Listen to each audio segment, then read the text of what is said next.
Hello guys, welcome back to my channel Text Bazaar. I'm here with another video. So आज म तपाईहरुलाई विन्डोजमा तपाईले fingerprint कसरी setup गर्न सक्नुहुन्छ भनेर देखाउन गइरहेको छु. So I'm going to show you how to set up fingerprint in your PC. So if you guys are new to my channel, please do subscribe र अरु पनि भिडियोहरु छन् मेरो च्यानलमा चेक गर्नु होला र let's jump into the video. So fingerprint setup गर्नको लागि सुरुमा तपाईले तपाईको ड्राइभरहरु फिंगरप्रिन्टको ड्राइभर लिएको छ कि छैन भनेर चेक गर्न सक्नुहुन्छ. त्यसको लागि तपाईले दिस पीसीमा राइट क्लिक गरेर म्यानेजमा जानुस्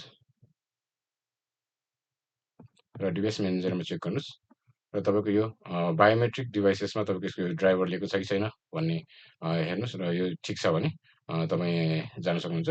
सो तपाई फिंगरप्रिन्ट सेटअप गर्नको लागि सुरुमा तपाईले जानुस् स्टार्ट मेनुमा र तपाईको यो आइकन हुन्छ तपाईको नाम के छ पीसी को त्यसमा क्लिक गर्नुस् र चेन्ज अकाउन्ट सेटिङमा जानुस् र त्यसमा तपाईको साइन इन अप्सन भन्ने अप्सन हुन्छ यहाँनिर त्यसमा क्लिक गर्नुस् र तपाईको यहाँनिर हेलो फिंगरप्रिन्ट भन्ने हुन्छ हेलो पिन छ र पासवर्ड छ र तपाईले फर्स्ट अफ अल फिंगरप्रिन्ट सेटअपको लागि तपाईले सुरुमै यहाँ जानुभयो भने चाहिँ तपाईको सेटअप अप्सन इनएक्टिभ भएर देखाइरा हुन्छ. त्यसको लागि चाहिँ तपाईले सुरुमा चाहिँ पासवर्ड र पिन हाल्नुपर्ने हुन्छ आफ्नो पीसीमा अथवा ल्यापटपमा. सो फर्स्ट अफ अल तपाईले आफ्नो पीसीमा पासवर्ड एउटा एड गर्नुस्. पासवर्डमा क्लिक गरेर एड गर्नुस् र एउटा पासवर्ड हाल्दिनुस्.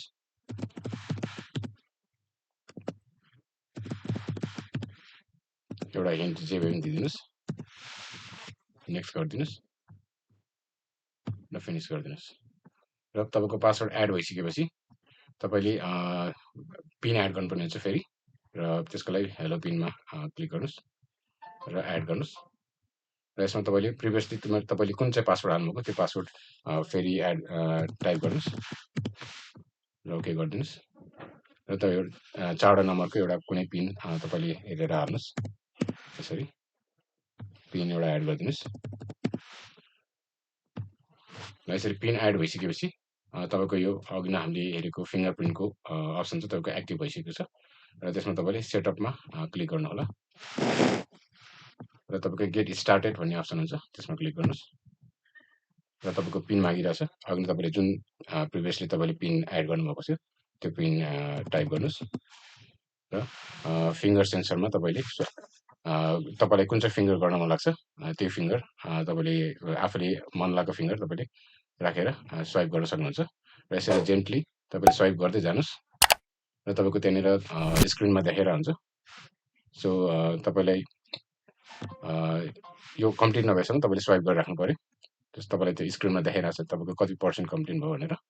सो तपाईले पल्टाउँदै अथवा तपाईको स्वाइप गर्दै जानुस् अनलेस कम्प्लिट भएसम्म र यसरी तपाईको फिंगरप्रिन्ट सेटअप भइसकेको छ र तपाईले अर्को फिंगर पनि एड गर्न सक्नुहुन्छ यसरी र अर्को फिंगर पनि तपाईले यसरी